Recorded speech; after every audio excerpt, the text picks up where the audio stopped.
Critério Sustentável, o podcast para falarmos tudo sobre gestão pública e sustentabilidade. Olá, eu sou a Kathleen Feitosa Scartesini e esse é o podcast Videocast Critério Sustentável, um espaço para a gente discutir a multidimensionalidade da sustentabilidade. Aqui a gente fala sobre dimensão ambiental, social, econômica, cultural, humana, institucional, enfim.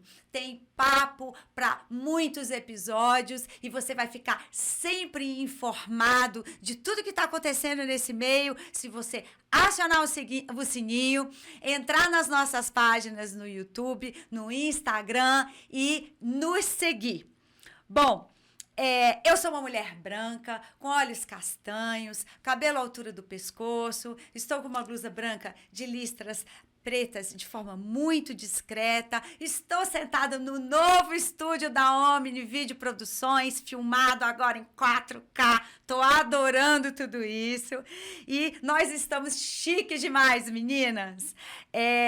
Kiko Scartesini, muito obrigada pelo seu apoio. Eu espero que vocês gostem da nossa entrevista de hoje, porque eu estou aqui com as minhas parceiras, Adriana Toches e Isabela Brito, para a gente entrevistar uma pessoa maravilhosa que surgiu há muitos anos na minha vida.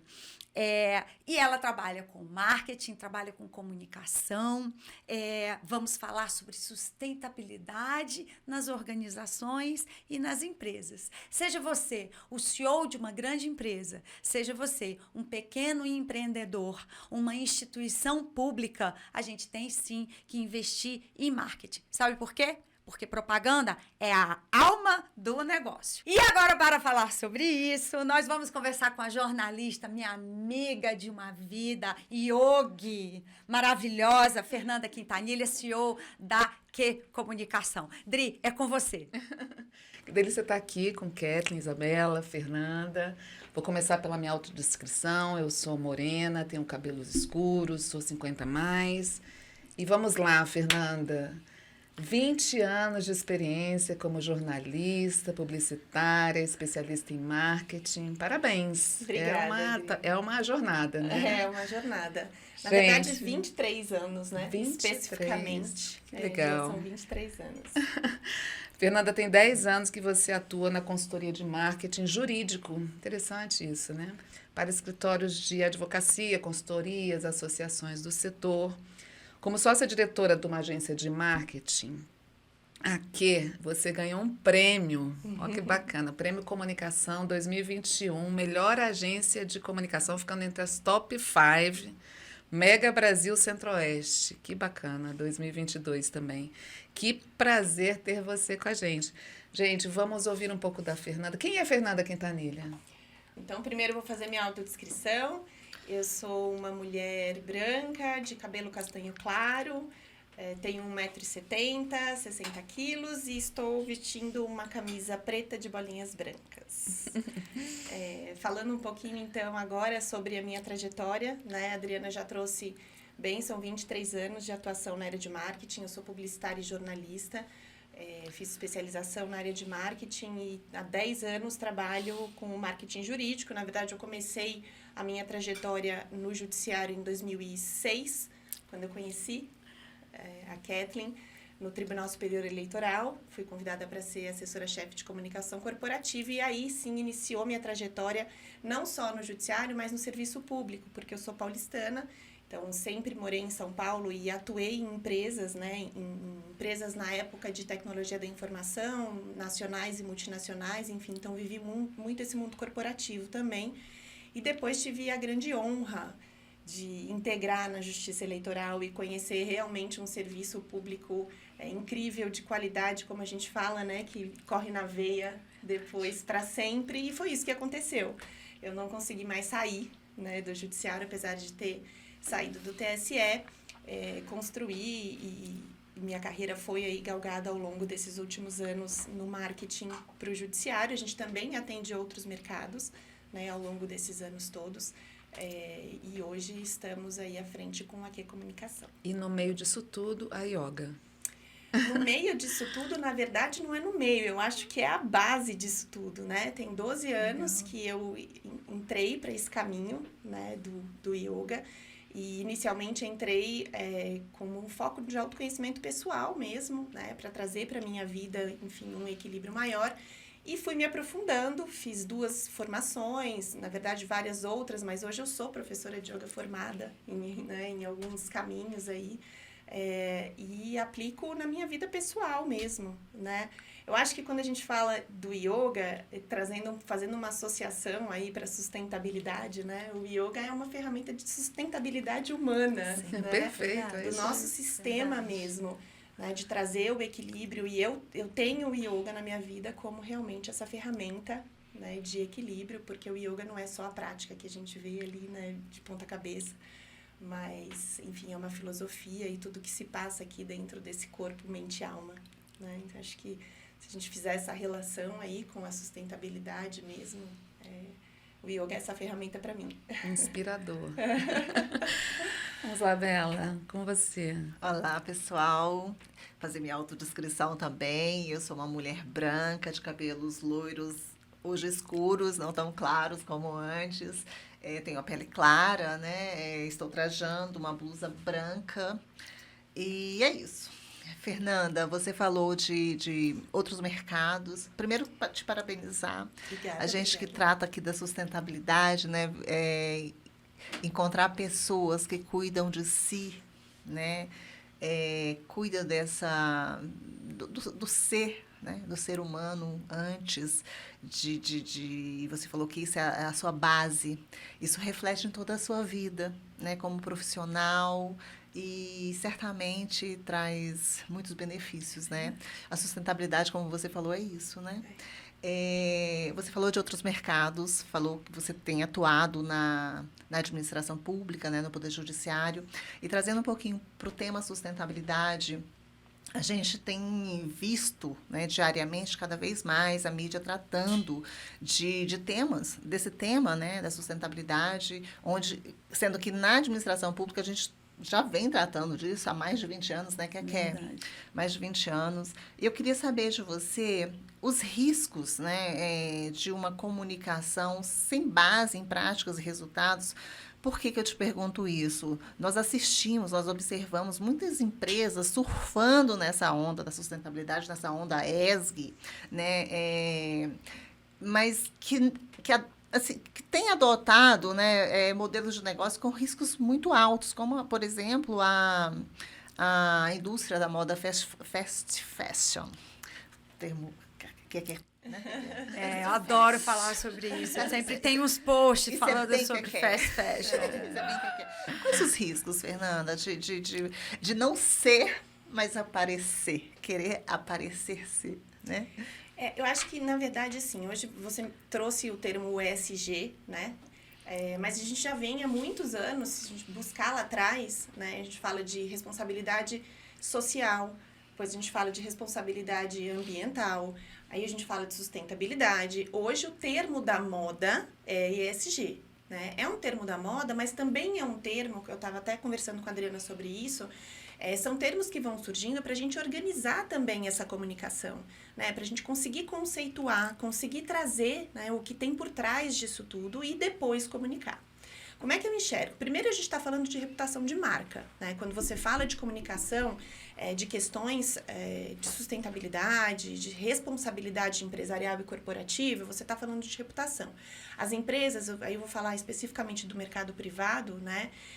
Tem hoje, muitas empresas têm hoje uma consciência muito grande no que se refere a essas questões de ESG e tudo mais, talvez muito calcada pela reputação em si, né? E pela mudança do consumidor, pela mudança do público dele, pela mudança dos stakeholders, então, que estão exigindo realmente muito mais essas questões das empresas.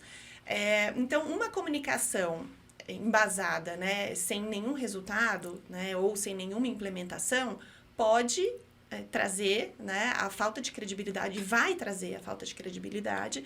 Hoje, com esse bombardeio de informações e, na verdade, com um acesso muito maior às informações, né, tanto o consumidor como os stakeholders conseguem efetivamente pesquisar e saber se aquela empresa, né, tem implementado, tem efetivamente trabalhado com o ESG, tem realizado ações, enfim, isso hoje já é muito diferente. Antes você fazia um marketing ali, uma publicidade enganosa, e era muito difícil do consumidor ou do público que estava recebendo aquela informação saber se era verdade ou não, né? Então, eu acho que é importante que a empresa realmente divulgue, né, ações que ela efetivamente esteja fazendo, até porque é o exemplo que leva à mudança cultural e não só informações como a gente vê por aí, né? Então, esse movimento real da transformação só vem pelo exemplo, e o exemplo ele traz ali ações concretas, né, que podem ser percebidas, e até com a participação da sociedade. Muitas empresas hoje engajam a sociedade nas suas ações,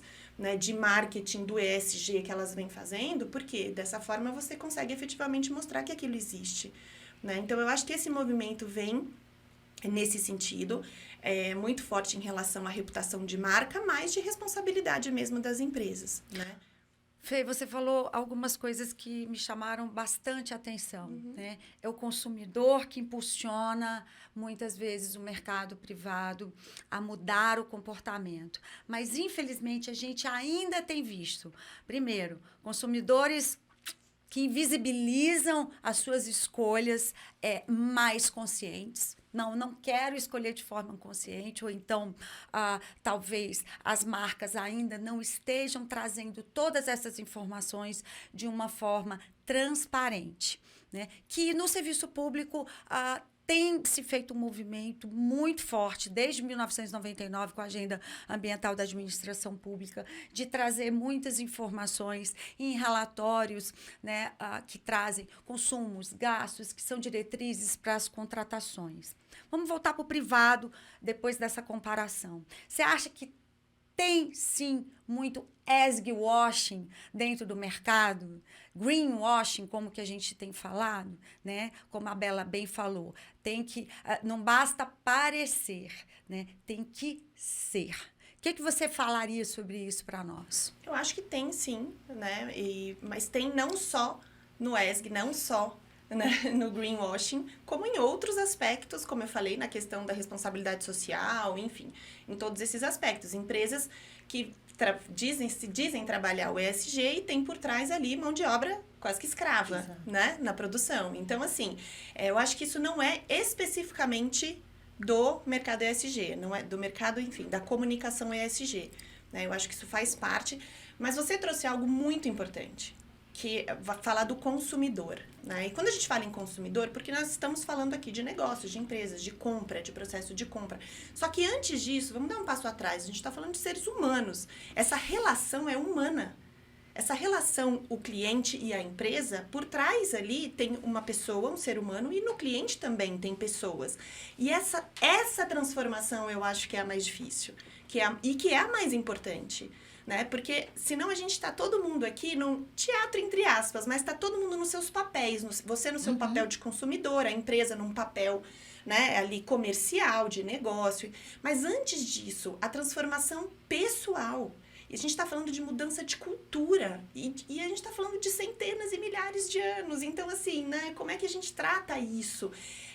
Talvez a preocupação em se mostrar como empresa ou exigir como consumidor, né, essa preocupação da comunicação nos papéis tenha que ficar um pouquinho de lado, ou paralelamente se preocupar ali com a transformação humana, né? Como é que eu trago isso? Porque eu só vou conseguir exigir. Você me trouxe, o consumidor fecha os olhos, vai lá e compra. E ele exige da empresa que ela tenha práticas ESG. E ao mesmo tempo ele não opta por ela. Ele não opta por ela. Então, assim, não, é incoerente. Por que é incoerente? Porque a gente ainda está num patamar de pensamento em relação a essa transformação nos nossos papéis e não em quem nós somos, né? E não no que nós viemos aqui para a Terra fazer. Talvez essa transformação ela não tenha sido de dentro para fora, como Não eu costumo foi, dizer, não foi. né, nas palestras. Eu pensei nisso, É. nós Não começamos foi. falando sobre o ser, né? E a Exatamente. conversa gira em torno do ser. E tá tudo bem, porque né? faz parte. A gente tá aqui exatamente para aprender tudo isso, né? Então, que tal a gente começar a trazer para a comunicação ESG, né? Conceito é importante. Eu vejo um movimento das empresas de querer conhecer, de querer entender, principalmente das empresas, né, médias empresas, até as pequenas. Como é que eu começo já certo? Ainda está muito difícil de ter acesso a esse tipo de conteúdo, assim, de como implementar, o que faz sentido, o que não faz. E é natural, né? É um mercado novo, é algo novo que está chegando. Novo assim, né? Do ponto de vista conceitual de comunicação. Esse ponto é muito legal você trazer, porque era exatamente a minha pergunta, né? Exatamente. Reiterando o que vocês estão falando, infelizmente nós vivemos uma era em que ter tem mais valor do que ser, Sim. né? Então, é interessante quando a gente vê campanhas, né, de comunicação ou mesmo fluxos de informação que retornem, que invoquem essa reflexão sobre qual é o seu papel. Exato. É ter ou é ser, né? Isso tem muito a ver com esses modelos de empresas que querem que você apenas consuma. Consome, quando, na verdade, o que você realmente precisa, qual é o resultado que você quer alcançar com isso. E, nesse aspecto, a gestão pública conversa demais, porque qual é o papel das empresas públicas em relação a esse modelo de contratações? Primeiro, utilizar as compras públicas como indutor. A compra pública passa a ser uma indutora pelo poder de compra do Estado de um mercado que seja regulado por políticas públicas. Então, é o desdobramento das políticas públicas para incentivar a mudança do mercado e da sociedade por meio da contratação. Eu tenho poder de compra, em vez de eu comprar um produto que não tenha qualidade sustentável, eu uso esse poder de compra para exigir, olha, o produto que eu vou comprar de você exige que você não contrate mão de obra escrava, que você tenha cotas para mulheres, que você não utilize produtos que sejam poluentes. E aí, com o meu poder de compra, eu posso mudar, fomentar um mercado mais sustentável. Sim. Quer dizer, quando o Estado faz isso com as empresas que contratam com ele está fomentando o seja mais sustentável e não apenas tenha um produto para vender no mercado de qualquer jeito para você ter lucro. É mais ou menos nisso. Mas aí vamos voltar a falar de comunicação, que é quem está começando agora, seja empresa pública, seja gestor público, empresa pública, seja privada, o que você sugere como tática de comunicação para atingir os públicos e para tirar um pouco as pessoas dessa zona de conforto de ficar meio... Estou aqui, nem sei o que eu estou fazendo, mas eu estou consumindo o produto, apesar, no estado de inconsciência. Como atingir a consciência das pessoas? O que você acha que é uma boa tática de comunicação? Eu acho que aí não é tática, é estratégia e planejamento e, antes de mais nada, para você se comunicar, você tem que se conhecer. Então, o primeiro passo é o autoconhecimento. Sim. Quem sou eu como empresa? Qual a minha missão? Quais são os meus valores? Né? O que eu pretendo? Qual é o meu propósito? Enfim, se conhecer, se estruturar como empresa antes de sair divulgando qualquer coisa, né? A gente tem essa ânsia hoje das mídias digitais, vamos falar, vamos colocar post e tudo mais. Calma, volta. Né? Vamos fazer algo sustentável, né? Vamos construir uma marca, vamos construir uma relação com esse público. Eu quero longevidade, então se eu quero isso, eu preciso primeiro me conhecer. Minha primeira dica é essa. Segunda dica, vamos conhecer com quem que eu estou falando, público-alvo. Com quem que eu vou falar? Porque é para ele que eu vou falar. Ainda que eu tenha muita coisa para dizer, né? Ainda que eu tenha... O que ele precisa ouvir? O que ele quer ouvir? O que ele demanda hoje? Então, me conheci, vou conhecer o meu interlocutor a fundo. Quem é esse público? Né? Como ele vive hoje? O que ele precisa? O que eu tenho que eu posso atender esse público? O que eu posso oferecer? Enfim, eu acho que esses são os 2 primeiros passos, né? Conhecido isso, aí sim você começa uma comunicação estruturada, né? Então, você também tem a comunicação visual, a imagem disso, você vai criar uma identidade visual, você vai começar a construir o seu ambiente virtual. Mídias digitais, o marketing digital, estar no digital hoje é importante? Não preciso nem responder. Sim. Né? As pessoas devoram o marketing Acabou, digital. não tem jeito, é por ali que a gente se comunica, tá? Mas a gente sempre tem que lembrar que Marketing, quando a gente fala em marketing, é diferente de comunicação.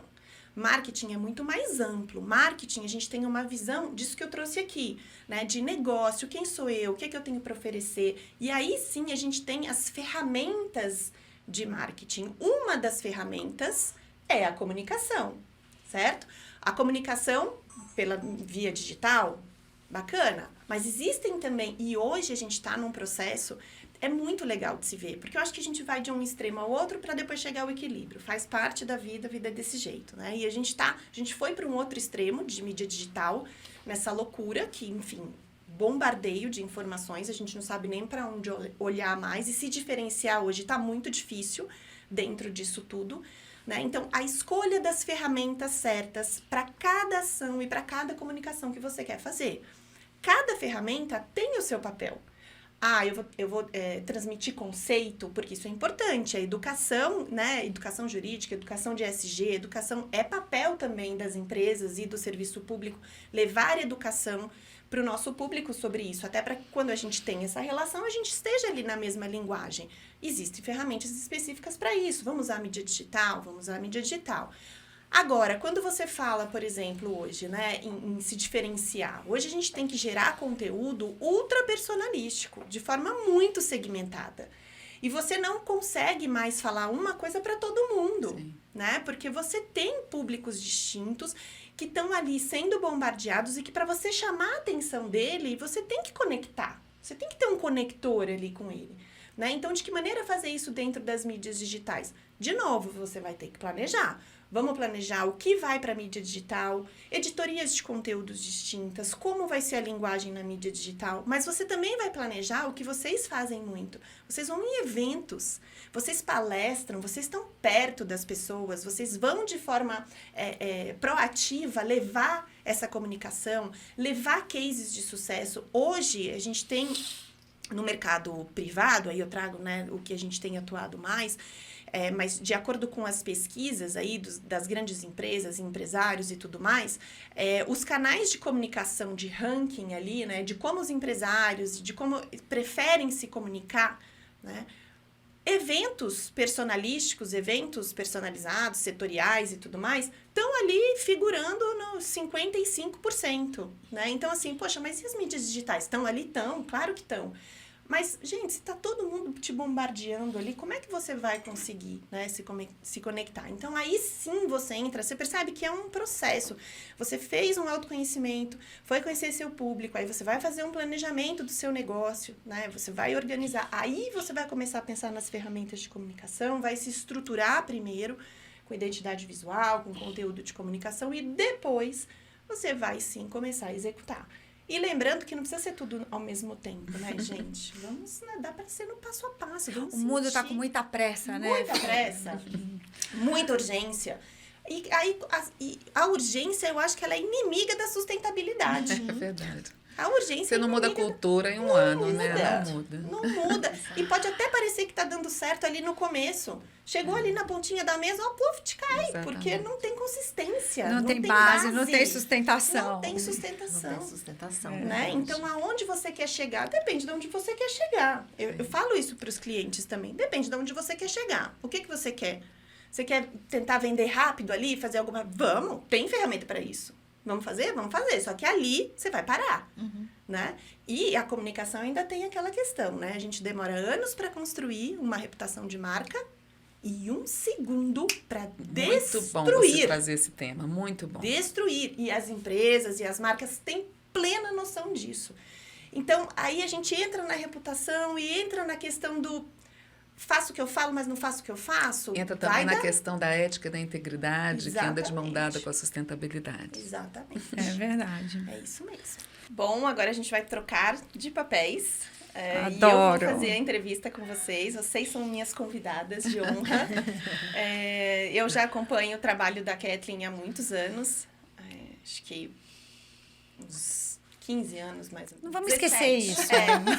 17 anos, você tem 27 já, né, de caminhada nessa luta da sustentabilidade. E, assim, eu acompanhei muito de perto e você nunca perdeu a consistência e o entusiasmo, né, na verdade, em levar mesmo não só levar informação, mas em realizar, em executar, que é o que a gente está falando aqui, né? A comunicação que você vem fazendo ao longo desses anos. Eu me lembro ali lá atrás no A3P, quando a gente ainda falava de reciclagem ali, né, do verdinho, amarelo e tudo mais, era um trabalho de formiguinha, né? É um trabalho de formiguinha e que você nunca desistiu, né? Então, eu queria que você contasse um pouco também pra gente dessa sua trajetória e de como chegou até o podcast, né? O videocast, o Critério Sustentável, e como você sente. Eu acho que é legal você trazer a sua experiência em relação à comunicação todos esses anos, né? Se você acha também que evoluiu para que você chegasse aqui no podcast, no videocast, se você acha que houve uma evolução até no retorno, no feedback do seu público, né? Porque eu lembro que antes a gente marcava evento, tinha 2 pessoas ali para ouvir. E ela falava com a mesma intensidade, como se estivesse falando para 1000 pessoas. Então, assim, como... É verdade, Fê. Essa que é. São 30 anos de carreira, desses 30, 27 dedicados à sustentabilidade, especificamente em órgãos públicos, na implementação desses programas. E você me puxou agora pela memória, fazendo trazendo, né, essa lembrança, que é realmente assim mesmo. A gente falava para 2 pessoas, com uma empolgação, parecia assim que tinha 5.000 pessoas na plateia. E falava para 400 pessoas como se tivesse assim, 2 milhões, show da Madonna. Eu costumo dizer que quem atua nessa área de sustentabilidade, gestão sustentável, e aqui a gente está falando de gestão de contratação, de gestão de pessoas, enfim, são gestão humana, né? Eu achei muito bacana essa sua sacada da sustentabilidade humana. Toda vida que a gente senta aqui nesse espaço, vem uma nova dimensão da sustentabilidade que a gente ainda não tinha reparado. Esse processo de construção, ele foi baseado numa palavra que talvez possa resumir tudo, que é paixão. É muito envolvimento, muito comprometimento com um tema só. Porque eu acredito de verdade que a sustentabilidade, em suas diversas dimensões, pode transformar o nosso planeta. Então, esse sentimento é o que me move, né? E durante todos esses anos, essa resiliência que quem trabalha com sustentabilidade tem que ter, ela acaba te dando uma couraça que ela não vai se abalar diante de um não. E eu costumo dizer muito isso. Eu adoro ouvir não. Porque o não, ele me dá a oportunidade para que eu possa criar, para que eu possa ser melhor, para que a minha inteligência emocional rasgue todas as suas amarras e consiga se desafiar, consiga se superar e encontrar melhores soluções para que eu possa convencer aquele não. Porque a vida, ela te dá oportunidades nesse sentido. Como que você pode melhorar? Você não melhora com sim, você não melhora com a sua zona de conforto. Você melhora com as dificuldades, né? E a sustentabilidade, ela te dá isso, né? Antes eram 2 pessoas, hoje a gente fala para um auditório de 400 pessoas. E ainda assim nós não conseguimos transformar tudo que a gente gostaria, né? Nesse trabalho, ao longo de todo esse tempo, né, nós capacitamos assim, de forma voluntária mais de 3.000 pessoas. Tanto eu quanto a Adriana, né? Sei que a Isabela também tem um trabalho maravilhoso nessa área, que eu fico muito feliz que está chegando agora no Critério com a gente. Novidade, pessoal, novidade. Então, assim, é um trabalho de amor, de paixão que vem sendo construído. Eu estava relutante em fazer o podcast, por absoluta falta de tempo, né? Mas como dizem por aí, quando você quer dar alguma coisa para alguém, dê para alguém que não tem tempo, porque ela vai encontrar uma brecha para poder fazer.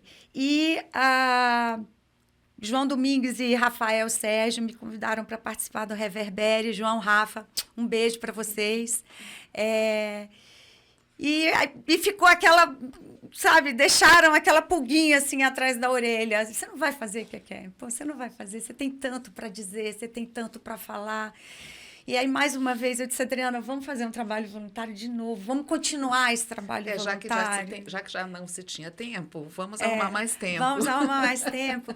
E vamos proporcionar um espaço de fala para que a gente possa gerar conhecimento a respeito de outras dimensões da sustentabilidade que talvez as pessoas não discutam tanto. Sim.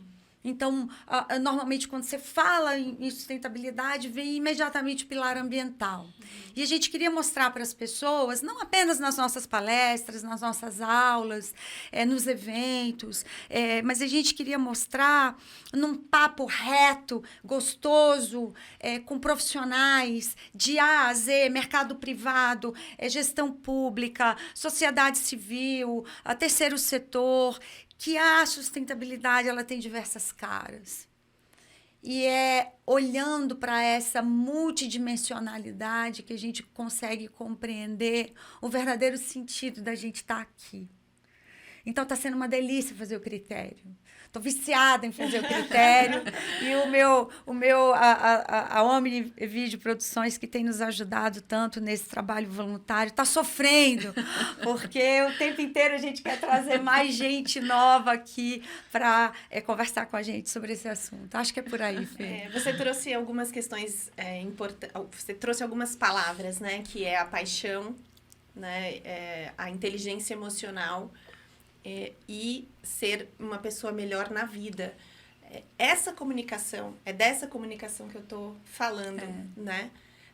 A gente, claro, tem que trazer conhecimento, tem que trazer conteúdo direcionado e tudo mais, mas quando você fala de paixão, é uma característica humana. Você não está trazendo uma característica profissional sua. Você está trazendo uma característica humana. É verdade. Então, quanto mais a gente trouxer isso para a comunicação, quanto mais a gente se conectar efetivamente por meio da comunicação, talvez esse seja o caminho, né? Para a gente dar mais um salto. Né? Eu diria que o caminho é a verdade. Exatamente. Uma verdade, sabe, reta, transparente, que ela não tenta esconder nada. Né? Eu costumo dizer, inclusive, que eu adoro tirar a casca da ferida. Sabe? Mas é isso mesmo. Para mostrar para as pessoas qual é a real, como é quando você reage, como que eu reajo diante de um não, né? De uma dificuldade para implementar uma ação. Não adianta maquiar. Sim, é isso mesmo. E essa linguagem, ela faz a diferença. É verdade. Então, vamos puxar aqui para a Dri, que também é jornalista, né? Além de ter muitos anos nessa caminhada da sustentabilidade. Dri, eu queria que você contasse um pouquinho para a gente também da sua trajetória, mas trouxesse essa união agora de vocês três, falasse um pouco sobre isso, como vocês criaram realmente, né, a gestão pública sustentável, que agora se torna gestão e parcerias sustentáveis, né? Então, falar um pouquinho disso também. E trazer a sua visão da comunicação como jornalista, porque nessa sua trajetória você também promoveu muito a comunicação, né, da sustentabilidade, do ESG. Fala um pouquinho pra gente. Que é difícil, né? Agora a gente que sempre entrevistou, né, para falar, a gente ficou um pouco tenso. Bom, eu acredito, ouvir a Kathleen me trouxe também memórias incríveis, minha amiga, incríveis. E uma delas eu vou lembrar. Primeiro, eu quero dizer que quando a gente trata de sustentabilidade e a gente traz o critério e traz todo esse trabalho, tudo isso ocorreu e tem crescido e tem reverberado, né? Lembrando aqui o João Domingues também, porque faz todo sentido. Então, há 30 anos atrás, a Kathleen já tinha uma visão de que sustentabilidade fazia todo sentido. Muito antes dessa onda ESG, desse movimento todo que a gente vê preocupado com a mudança climática, para a gente já fazia muito sentido. E quando eu comecei a trabalhar com isso, eu comecei porque eu era da assessoria de comunicação do Tribunal de Justiça e fui designada para fazer as campanhas do programa Viver Direito, que era o programa que, na verdade, a marca até a gente criou junto, Viver Direito, né? Tinha tudo a ver, dentro de um tribunal, viver o direito. E eu fui designada para fazer essa campanha. A gente fez uma campanha belíssima, né? Que fazia relação com as pedras preciosas, né? Então, diamante é raro e água vai ser também. Árvore é raro e papel também vai ser. Enfim, a natureza também não suporta isso, né? Esmeralda, brincava esmeralda e árvore. Era uma campanha belíssima, que eu tenho muito orgulho de ter participado. E, a partir daquele momento, eu fui designada para assumir uma unidade de sustentabilidade, o que foi bastante inovador naquela época, porque eu falei, gente, eu estou apaixonada por esse tema, porque ele faz todo sentido, e eu preciso de ajuda. E eu vou buscar os especialistas. E quando eu bati na porta da Kathleen para falar assim, eu preciso aprender, ao contrário do que acontece em vários outros negócios em que há uma alta competitividade, eu fui hiper acolhida. E desde então a gente percebe isso, porque era uma temática difícil. A gente falava para 10 pessoas, 2 jamais, mas 10 pessoas que tinham essa visão. Gente, É verdade.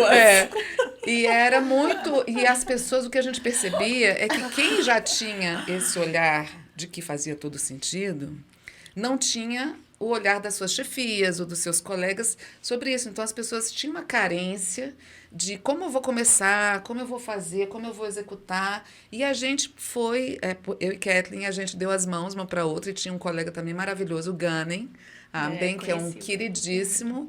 E nós nos unimos, e eu vou te falar, Fernanda, as pessoas não sabem, vão saber agora. A gente trabalhou muitos finais de semana, né, Kathleen? De tarde, estudando, porque a gente também não queria que fosse uma coisa superficial. Então, a gente estudava junto, a gente escrevia junto, a gente fazia propostas juntas.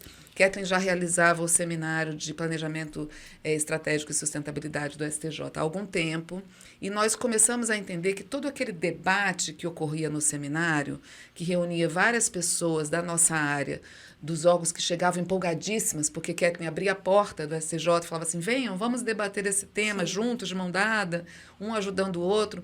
A gente chegou no momento que a gente percebeu que o debate não podia parar ali, não podia ser estanque. Então, nós falamos, cada seminário tem que gerar um movimento. E começou com o movimento da resolução, a política de sustentabilidade do Poder Judiciário, que nasceu de um debate de um seminário. Então, ela tinha uma robustez, ela fazia sentido para muita gente. E ela, veja bem, a inovação disso, né? Porque a resolução é de 2015. E hoje, em 2024, o mundo inteiro está falando em preocupação com mudanças climáticas, com impactos ambientais, com melhor gestão do dinheiro público. A nova lei 14133 de licitações traz esse aspecto da sustentabilidade. É uma trajetória gigante. Agora, o importante é que a gente coordenava, Kathleen à frente dessa energia, dessa paixão, e nós chegamos a juntar, num grupo voluntário, 280 pessoas do Brasil inteiro. Hoje tem quase 200, né? E era uma delícia, gente. A gente acordava, as pessoas começavam a postar 8 horas da manhã e até meia-noite. Uma pessoa do Amazonas, da universidade, falava assim, como é que eu implanto coleta seletiva de, sei lá, material de gráfica. Aí alguém do Rio Grande do Sul, de um tribunal ou de um tribunal de contas, falava assim, eu implementei assim, dessa forma.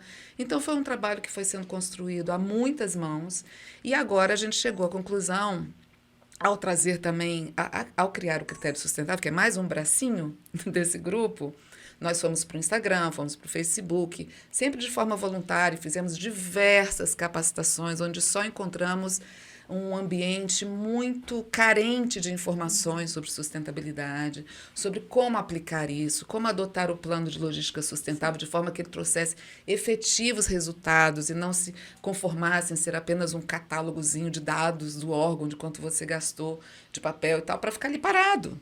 O nosso objetivo sempre foi, a partir desse instrumento, vamos mudar o seu órgão, vamos fazer governança por meio do plano de logística sustentável. A gente só não usava essa expressão. E aí, agora, a gente chegou à conclusão que o GPS, ele merece ser mais profissionalizado, digamos assim, né, Kathleen? Porque é uma trajetória muito grande e as pessoas buscam a gente, né? As pessoas falam assim, vocês têm que fazer acontecer, porque vocês fizeram uma revolução. E nem a gente, Fernanda, se dá conta que a gente fez uma revolução, amiga. Sabe por quê? Porque pra gente sempre fez todo sentido esse propósito. Sempre. Amiga. É verdade. É uma delícia estar com vocês o tempo todo. E agora com a Bela, que também, aí eu vou contar. Que do ponto de vista da governança, Bela foi minha grande professora. Eu acho que é importante ela falar isso. O tal do G, do ISD, a Bela foi minha professora, inclusive na implementação que a gente fez no nosso órgão, né, Bela? Mas ela também, Kathleen, aderiu a esse modelo e talvez seja isso que diferencie o movimento da sustentabilidade hoje. Ele tem digamos assim, ele tem um corpo mais forte, ele tem uma técnica mais forte, que é essa associação com a governança. Eu digo que o IS, a gente já faz, inclusive eu acho que é a missão dos órgãos públicos, mas o G ainda é uma grande dificuldade. Acho que vale a pena você perguntar isso para a Bela. Com certeza. É o próximo passo aqui, falar com a Bela um pouquinho. E, na verdade, assim, né, primeiro, você é um expoente que eu já sei, na questão de governança e contratação. Mas quando a gente fala de governança, né, e implementação aí de processos de contratação e tudo mais, a gente fala de metodologias a serem criadas, ok, mas quando você tem que ter, e é o que você tem, né, a experiência, a vivência nesses processos, né, conhecer exatamente como funciona, não é simplesmente ser uma profissional de ESG, né, ou de implementação de governança, não, é de estar lá dentro, de conhecer os processos, de saber como funciona. Eu queria que você falasse um pouquinho sobre isso, né, a questão dessa importância, e a gente volta, que é no embasamento, né, que é na vivência. Vocês são ícones, né, no serviço público nessa área, e a gente sabe que vocês vivem, quantos anos aí já são, né, vivem o serviço público e vivem essas implementações todas e essas leis. Você trouxe um ponto muito importante, Dri, na sua fala, que eu acho bacana a gente trazer, que é a questão do vamos utilizar, né, todos os dados que a gente tem, enfim, todos os dados de papel e de coletas, que a gente sabe que não é só isso, mas como transformar tudo isso, né, na verdade, em ações maiores e reais, com um olhar para a governança. Isso, a gente antes não tinha nem esses dados, né? Então, usar de forma inteligente hoje dados que vocês, ao longo desses anos todos, né, vieram construindo dentro do serviço público e buscando essa conscientização para que a alta direção, né, efetivamente abrisse espaço para se coletar, para começar a coletar esses dados de alguma forma, né? Então, eu queria que a Isabela falasse um pouco sobre essa trajetória, né? Se você sentiu essa evolução também, e se hoje vocês podem efetivamente pensar em implementações maiores, né, em governança, em grandes contratações, por que outras ações já foram fomentadas por vocês internamente ao longo desses anos, né? E vocês participaram ativamente nessa construção, então trazer um pouco disso. E o que você acha que ainda, né, tem que melhorar, enfim, para atender realmente a lei e para que as coisas efetivamente aconteçam. E aí, puxando um ganchinho lá de trás, se você pudesse trazer, a gente falou um pouco sobre o movimento cascata, né, de quando a gente tem as leis e, enfim, nos processos de contratação e de licitação, em que o serviço público exige dos seus fornecedores, né, critérios sustentáveis na sua atuação, se de alguma forma o serviço público está conseguindo fazer esse movimento para o serviço privado, né, para as empresas privadas, e, enfim, a gente conseguir ter essa integração. Vamos lá, né? Muitas coisas, eu várias perguntei, né? perguntas em uma só, né? Primeiro, agradecer as minhas amigas, agradecer você também, Fernanda, por estar aqui. Obrigada. Eu costumo me definir como uma grande aprendiz da vida. E com essas duas, eu tenho aprendido a ser uma pessoa melhor. E sendo uma pessoa melhor, eu sou uma gestora melhor, né? Nossa trajetória já vem de muito tempo, né? O nosso encontro de almas até, já vem de um tempo. Foi no encontro com a Adriana, ainda como gestora lá atrás, que eu vi o meu trabalho fazer sentido. Eu fui uma das gestoras do tribunal, isso eu estou falando há mais de 10 anos atrás, que a Adriana bateu na porta querendo coletar dados. Né? Você está falando de dados, né? Algo tão importante para uma boa governança, né? A informação é gerada a partir de dados confiáveis. Hoje o que nós temos, assim, eu vou chegar lá, mas certamente nessa caminhada com o plano de logística sustentável, por exemplo, que é uma das ferramentas da sustentabilidade, uma das ferramentas da governança em contratações, que a gente batalhou tanto para que ela fosse estruturada nas organizações, foi por meio dessa ferramenta que nós conseguimos estruturar os dados para que a tomada de decisão e logística fosse mais acertada, né? E certamente hoje, quando nós discutimos um plano de logística sustentável como instrumento, como um importante instrumento para as contratações, nós estamos falando dessa trajetória. É verdade. Né? Dessa trajetória de muito esforço, mas de muito sentido. E é isso.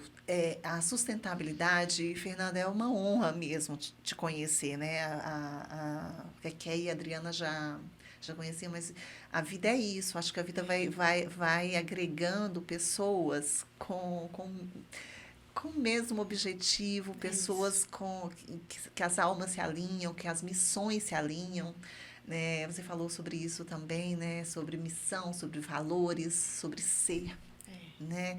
E para ser gestora, para ser servidora, eu sou servidora há 26 anos do Poder Judiciário. 26 anos trabalhando com o tema, né? Não diretamente com contratações, mas a maioria, né? A maior parte desse tempo com contratações, ora como unidade requisitante, ora como gestora de contratos, ora como fiscal de contratos, hoje como atuando como secretária da área de contratações do tribunal e tendo a oportunidade de implementar, né, de avançar mesmo com a temática na casa, com o tema governança, de entender que o ambiente precisa ser criado para que esse processo possa rodar, que vários mecanismos precisam ser estruturados, né, que eu preciso estabelecer parcerias, que eu preciso me comunicar bem com esses parceiros, que eu preciso me comunicar bem com o mercado.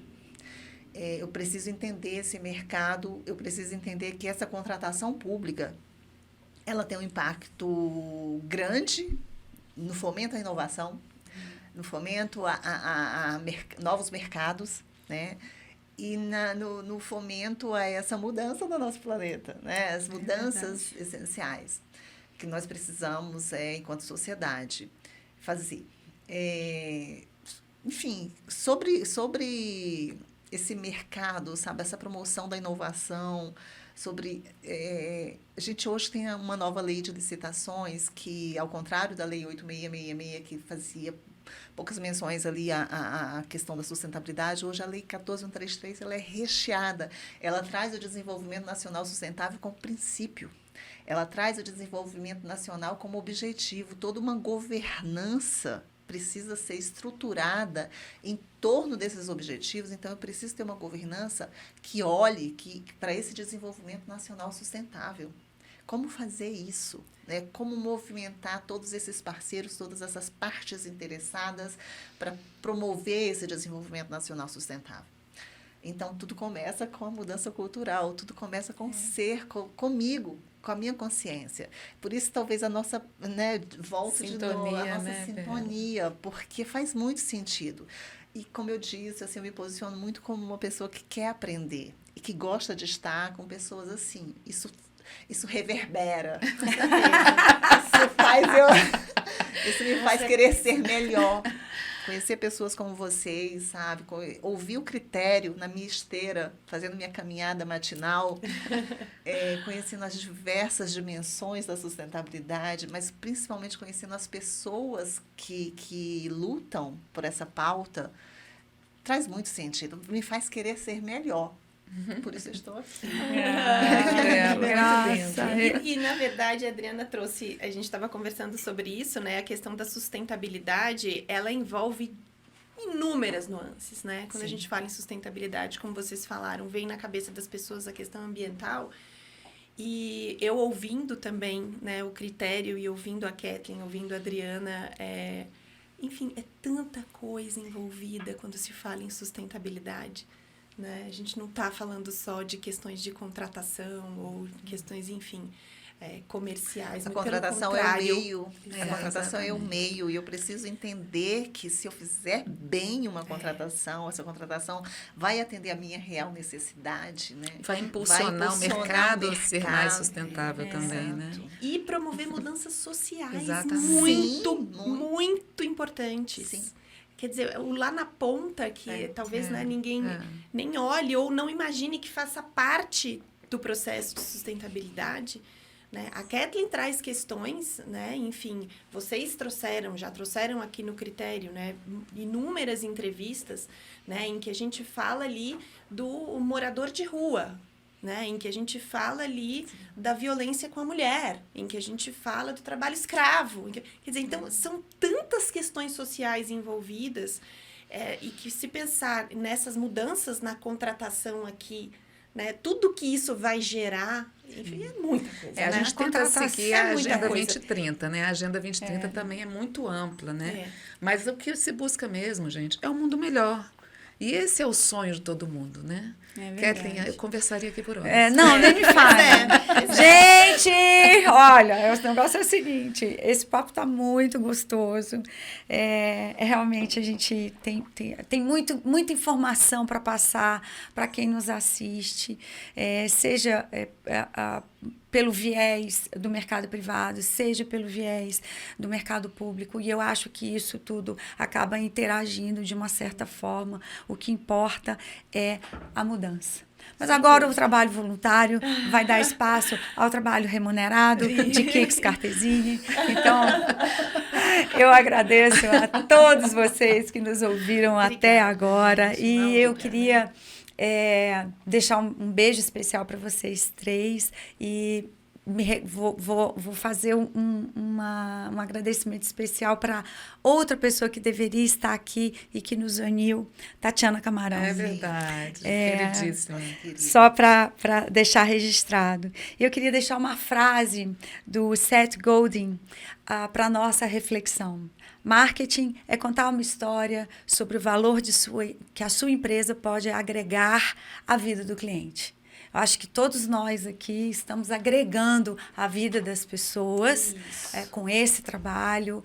Dentro das suas instituições, as pessoas podem fazer isso também nas suas campanhas de comunicação, com as suas ações, que tem que fazer sentido, né? Não é o meu, o seu, é o nosso, né? O que a gente pode fazer de forma conjunta para fazer a diferença. Bom, a GPS, o GPS, é o grupo GPS e a Q Comunicação querem agregar valor a cada um, na vida de cada um dos nossos seguidores, que se identificam com a mudança real que a gente quer ver para o mundo. Gandhi, vem com a gente, vem dar o primeiro passo e até o próximo episódio. Um beijo e tchau, tchau. Critério sustentável. Oferecimento. GPS.